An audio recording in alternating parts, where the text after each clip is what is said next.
Hey friends, it's Kip Icon, and welcome back to Kip Plays Dear Esther.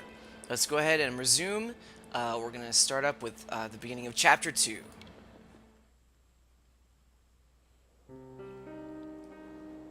Dear Esther, I have now driven the stretch of the M5 between Exeter and Bristol over 21 times. But although I have all the reports and all the witnesses, and have cross-referenced them within a millimetre using my Ordnance Survey maps, I simply cannot find the location. You'd think there would be marks to serve as some evidence. It's somewhere between the turn-off for Sanford and the welcome brake services, but although I can always see it in my rear-view mirror, I have as yet been unable to pull ashore. There is a lot in that little bit of narration, friends. I guess I'm going to choose to focus on the number 21. That'll be an arc number in this game. See it mentioned several times. The narrator mentions that they drove the path 21 times, I believe, to try to figure out what happened exactly or where the wreckage is. He's speaking of a car accident. I believe we gleaned that from the narration by this point.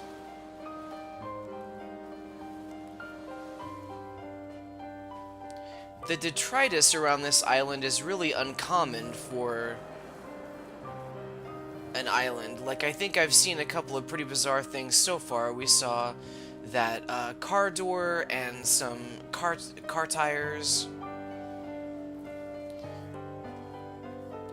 This huge industrial shipwreck over here is certainly not the ship that we were marooned on, right? I don't think this is our ship. This is just ruins. This is just decay. Interesting to think that what we know of as ruins, whenever we think of like classical Greek ruins or whatever, we'll go back to the boat, don't worry. I just want to investigate what's this way first. We will double back. We think of ruins being one thing, but actually it's just whatever we leave behind. And we have the ruins of a ship here that has just become a part of the environment at this point. Ooh. There must be a hole in the bottom of the boat. How else could new hermits have arrived? There must have been a hole in the bottom of the boat. How else could new hermits arrive? Oh, looks like some sort of text there. And neither did he eat nor drink, I think is what that says.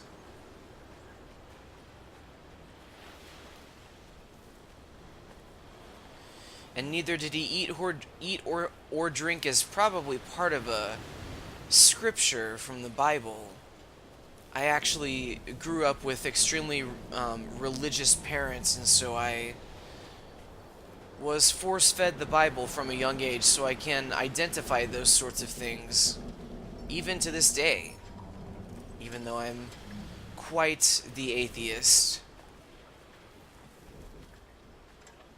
Gosh, this landscape is so beautiful. I love decay. I love modern-looking ruins. This section in particular really reminds me of the section in The Witness that's like this. Did I just mention The Witness? Have I been playing The Witness? And am I thinking about playing that on the channel too?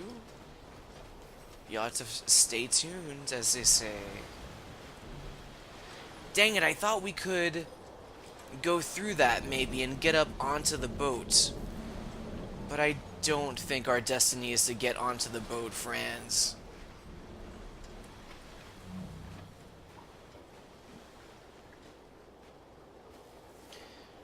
If I had to describe this game, I would say Dear Esther is about longing. I think that's a pretty apt description.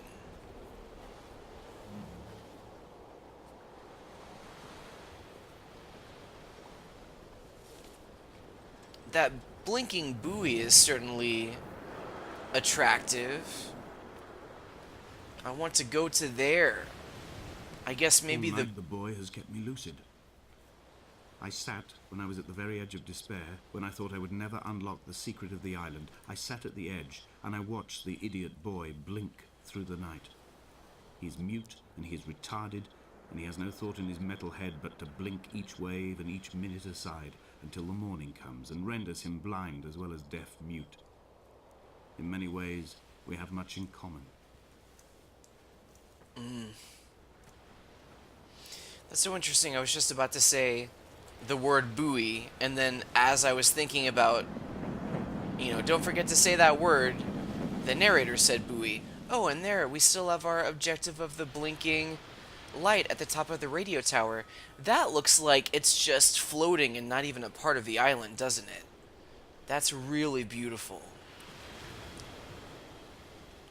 Well, that's what the buoy is for.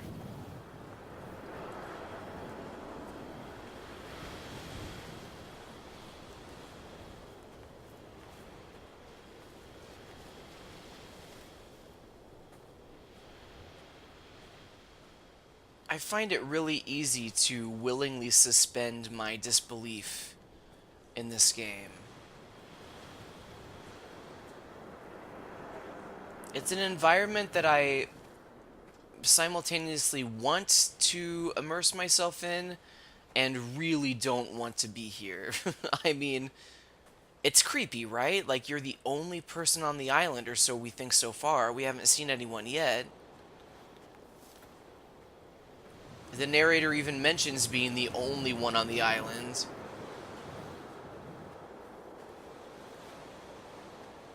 Oh no. Did I just backtrack? Was I supposed to go to the right? Oh no! Oh no! Alright. I really hope not to have to edit these vidges. I'll meet you friends back in a sec. I had kidney stones, and you visited me in the hospital. After the operation, when I was still half submerged in anesthetic, your outline and your speech both blurred. Now my stones have grown into an island and made their escape, and you have been rendered opaque by the car of a drunk. And you have been rendered opaque by the car of a drunk. I believe that we are to conclude that since the narration is composed, stitched together segments of a letter to Esther, to this dear Esther, the titular dear Esther, I believe we are to gather that is Esther we're talking to. So Esther has When been I first looked into the shaft, killed I swear by a I felt car. the stones in my stomach shift in recognition.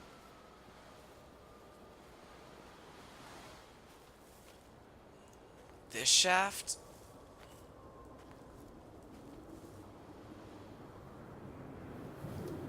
Dang. This wind is really ominous looking down into this hole. And the howl on that wind makes it sound almost like a person is singing. I don't really want to get too close to that hole yet. I want to see if there's anything left to find up this way.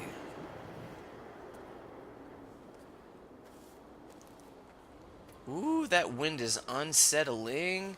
Ooh, it's a house. Dang, that is gorgeous.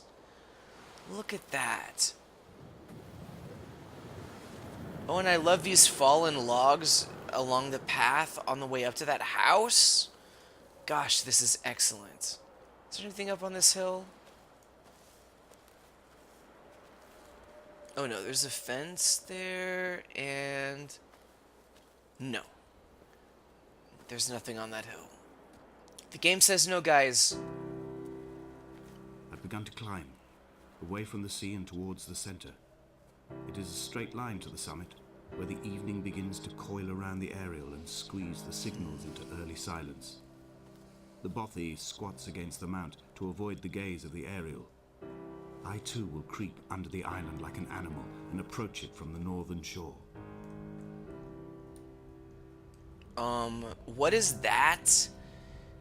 Looks like a tin to store surgical equipment and bloody gauze. A hypodermic needle.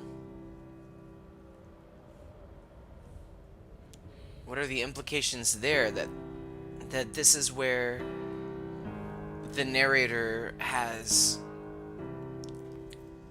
cleaned up this infection that he's been talking about? Because he said that he carved the parallel lines in the mountain to warn people to stay away until before the infection is not only of the body.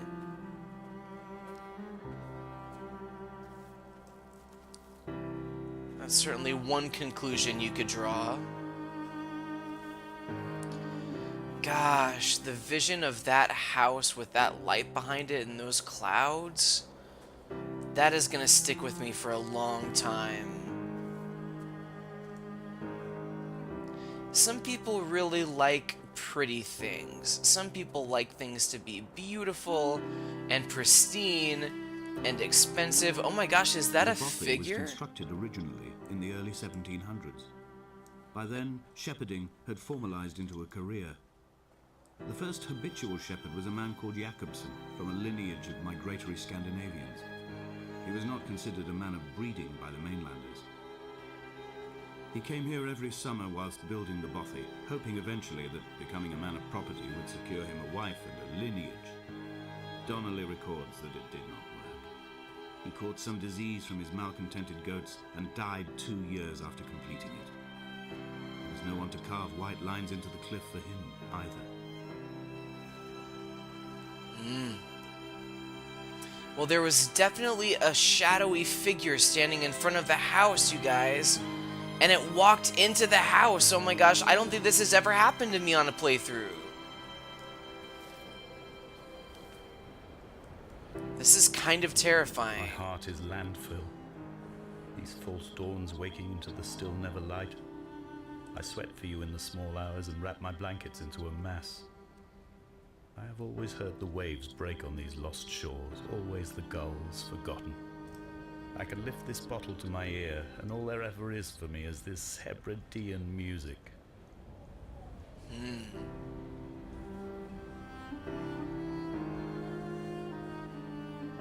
I love the detail put into the ceiling there. Dang, where is that? That bird startled me. Where did that figure go? I thought we were alone on this island. Apparently we are not alone on this island, Franz.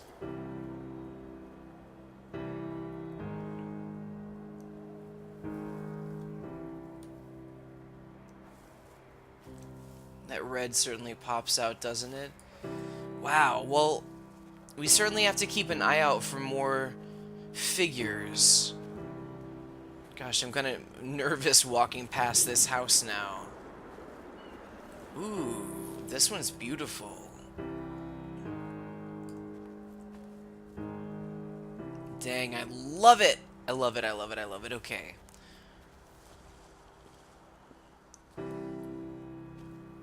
I had heard that you could potentially trigger something like that, but that it doesn't happen every time, maybe, or something.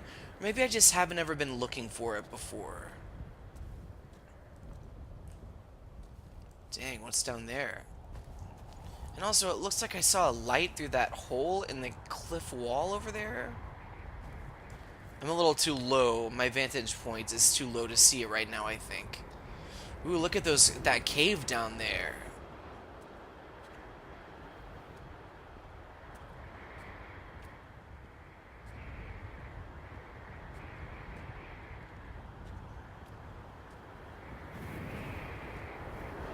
Wow, this feels really precarious, like... In a footnote, the editor comments that at this point, Donnelly was going insane as syphilis tore through his system like a drunk driver. He's not to be trusted. Many of his claims are unsubstantiated, and although he does paint a colourful picture, much of what he says may have been derived directly from his fever. But I've been here, and I know, as Donnelly did, that this place is always half imagined. Even the rocks and caves will shimmer and blur with the right eyes. Wow. Is this island real or not? And I love that comparison to the way the syphilis was ravaging his body. It ravaged his body, through his body like a drunk They found driver. Jacobson in early spring. The thaw had only just come. Even though he'd been dead nearly 7 months, his body had been frozen right down to the nerves and had not even begun to decompose. All around him, small flowers were reaching for the weak sun.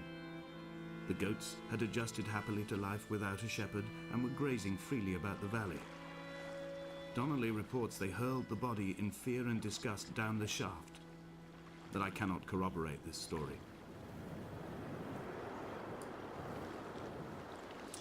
Well, it looks like I have found a secret, Franz. I saw that I had not gotten all the trophies. Yes, you do get trophies in this game. It's on Steam.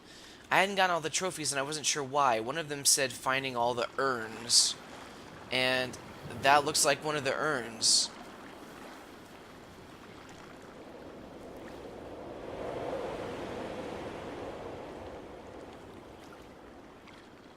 And it looks like ashes have blown away. I don't know much about crematory urns or what those are supposed to look like, but that to me seems like potentially a crematory urn. And ashes have then been blown away, so maybe symbolic of scattering someone's ashes, maybe Esther's. I think from this point we glean that Esther was killed in a car crash. And we certainly have touched a nerve there with talking about something ravaging through one's body like a drunk driver. We've seen a car door on the beach, and now we're scattering ashes. Interesting. Eh? I know we already missed one urn because I was looking up pictures of what they looked like, so I knew what to look for. And the first location I saw in that, I wasn't able to find it this go around, but I also haven't been specifically looking for the urns, so we're not going to find all of them in this playthrough, friends, but I'll leave that to you. Leave it up to your playthrough, because like I said, every playthrough is different.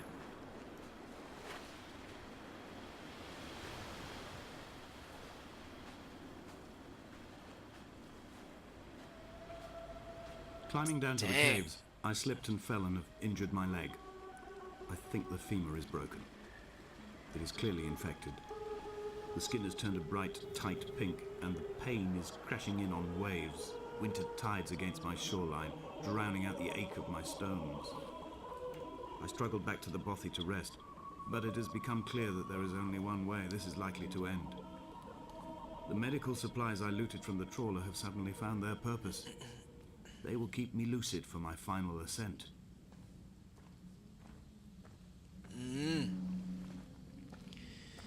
So, it's at this point that we are confronted with a pretty big question as far as this game is concerned. Oh, I thought that was a figure huddling in the darkness at first. I was not prepared for that.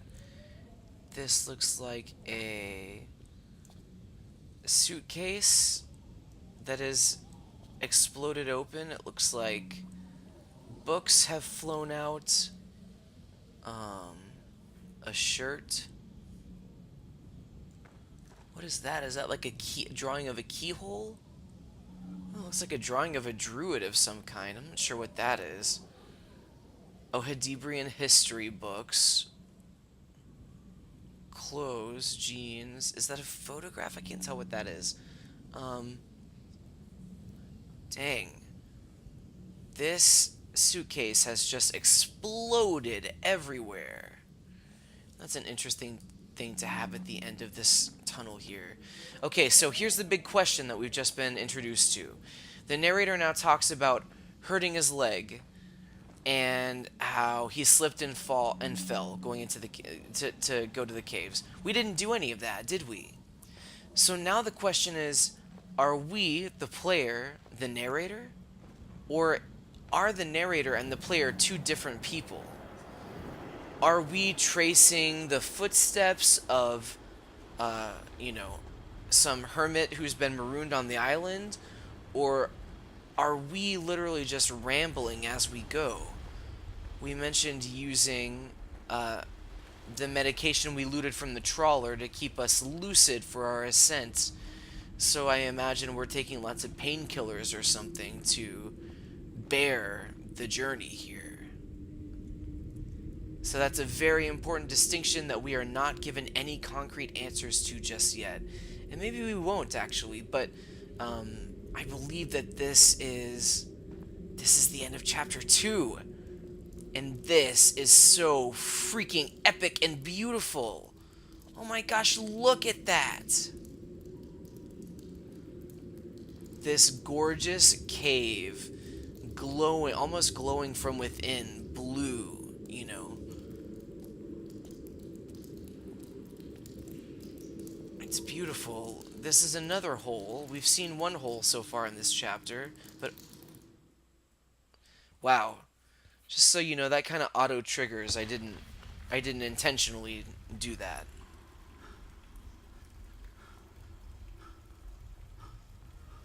Donnelly. And where are we? Well, you'll have to find out in the next episode, of course. Thank you so much for watching Kip Plays Dear Esther. I have been, and I will continue to be Kip Icon as long as you guys continue to what? Follow your drams. Bye!